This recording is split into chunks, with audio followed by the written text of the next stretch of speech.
មកពីច្រើនគឺយកច្រឡំថាពេលដែលប្រើប្រភេទវីតាមីនដុតខ្លាញ់គឺគាត់អត់ញ៉ាំអីទេញ៉ាំអីតិចបានស្រកលឿនហើយគាត់សួរអូនថាអូបងមិនក៏អូនប្រើជាមួយនឹងហេមីហើយនៅតែឃ្លានធម្មតាអញ្ចឹងមិនក៏នៅតែញ៉ាំធម្មតាខ្លាចអាហ្នឹងជាប្រភេទដែលញ៉ាំទៅទប់ចំណងអាហាររបស់យើងកុំឲ្យយើងឃ្លានត្រូវទេបងពេលដែលបងប្រើជាមួយនឹងប្រភេទទប់ចំណងអាហារច្រើនណាបងគឺទម្លាប់ជាមួយនឹងការអត់ញ៉ាំបានស្រកចឹងចង់សួរបងវិញថាហេតុអីបានបងគិតថាការញ៉ាំជាមួយនឹងវីតាមីនអត់ញ៉ាំអាហារបានស្រក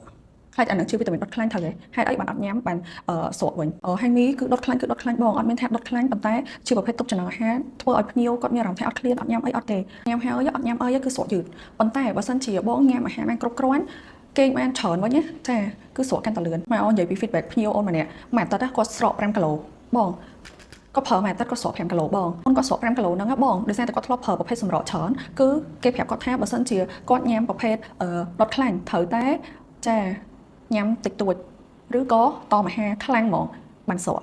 ហើយគាត់ថាគាត់តមអស់ហើយគាត់ធ្វើទុកប្រមាណក្នុងខ្លួនវេទនាខ្លាំងហ្មងណាហើយអត់ស្រកទៀតអត់ស្រកហើយគឺគាត់កេងគីឡូប្រមាណមែនតែនហ្មងហើយគាត់ពេលដែលគាត់ឈប់ញ៉ាំគាត់ឡើងគីឡូគុណពេលដែលអូនជំរាបការណែនាំជូនគាត់គាត់ថាអូបង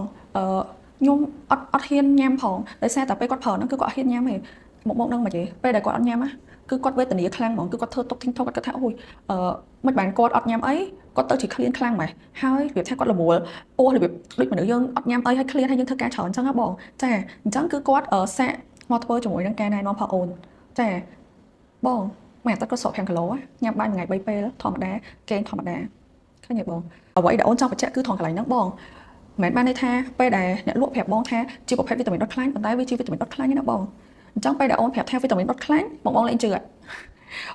របស់ Potter ខុសពីរបស់ fake បងរបស់ fake ពេលដែលនិយាយថាដុតខ្លាញ់ប៉ុន្តែវាជាប្រភេទថ្នាំទប់ចំណងអាហារគឺខុសគ្នាពីវីតាមីនដុតខ្លាញ់ផ្សេងបងខុសគ្នាបងអញ្ចឹងសម្រាប់ហៃមីអត់ចាំបាច់ឲ្យបងញ៉ាំច្រើនគ្រាប់ទេមួយថ្ងៃគឺយើងញ៉ាំតែមួយគ្រាប់ទេមុនអាហារពេលព្រឹក15នាទីបងគឺងាយខ្លាំងមែនតើហាក់មានទៀមទាត់បងប្រអត់អាហារអីទេណាបងណាញ៉ាំធម្មតាណាបងញ៉ាំធម្មតាមួយថ្ងៃ3ពេលធម្មតា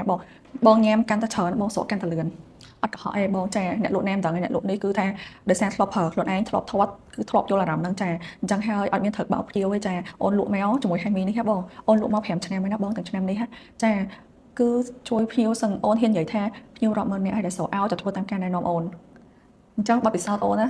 បងហើយធានាជូនទាំងបាត់ពិសោធន៍ដែលស្រកខ្លួនឯង30គីឡូហើយទាំងបាត់ពិសោធន៍ជួយភ្ញៀវអស់រាប់ម៉ឺននាក់ហ្មងបងហ៊ាននិយាយថាដល់ម៉ឺននាក់ហ្មងក្នុងការស្រកគីឡូដោយសារអូនលក់មក5ឆ្នាំហើយបងហើយមួយខែវីតាមីនណាអត់ចេញត្រង់ពាន់កំប៉ុងទេបងចាអញ្ចឹងហើយអូនហ៊ាននិយាយបងអាចចូលមើល feedback នៅក្នុង page ឬក៏ IG របស់អូនបានចាសួរញ៉ាំមកបងអត់មានថាមានក្លិនឬក៏ស្អិតកឬក៏ពិបាកក្នុងការញ៉ាំអីអត់ទេចាគឺងាយហ្មងហើយមួយទៀតអូនបញ្ជាក់ណាហើយមីគឺជាផលិតផលប្រទេសជប៉ុនសុទ្ធណាបងណាអត់មានថាគ្រឿងផ្សំពីជប៉ុនតែផលិតនៅប្រទេសផ្សេងអីគឺ no ចាទាំងការផលិតទាំងគ្រឿងផ្សំគឺនៅជប៉ុនសុទ្ធសាធចាស្តង់ដារអន្តរជាតិណាបងមិនមែនស្តង់ដារលំទេហើយបងអត់ចាំបាច់ដើររកតាមផ្សារទេបងអត់មានបើសិនជាបងរកតាមផ្សារអាចនឹងមានតែមិនមែនជាហៃមីតែជារបស់ fake របស់ copy ដែលដូចទៅនឹងហៃមី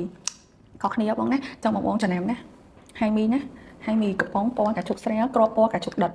ងាយចំណាំមែនតើហើយបងអត់មានលក់នៅអូនបច្ចេកហើយបច្ចេកទៀតអត់មានលក់នៅតាមទីផ្សារទេចាមួយទៀតបងបើតាំងចិត្តថាប្រើហៃមីបងឲ្យតែធ្វើតាមការណែនាំបងគឺស្រកបានល្អហើយលឿនហាមធ្វើខុសពីការណែនាំអ្នកលក់ចាអត់មានទៀមទាឲ្យបងប្រអត់អាហារទេបងស្រកបងឯងញ៉ាំកាន់តែច្រើនបងញ៉ាំកាន់តែច្រើនកាន់តែស្រកណែអូនចេះហឹបចាក់ទៀតមើលតែភ្ញៀវអូនជាគំរូបងព្យាយាមអត់អាហារព្យាយាមតមព្រោះខ្លាចអត់ស្រកធ្វើទុកពេលគាត់ញ៉ាំមួយថ្ងៃ3ពេលស្រកមកតែ5គីឡូឥឡូវបងយកជំរឿនមួយណាប្រើទៅបង complete time មកពិសេសមួយអូនណា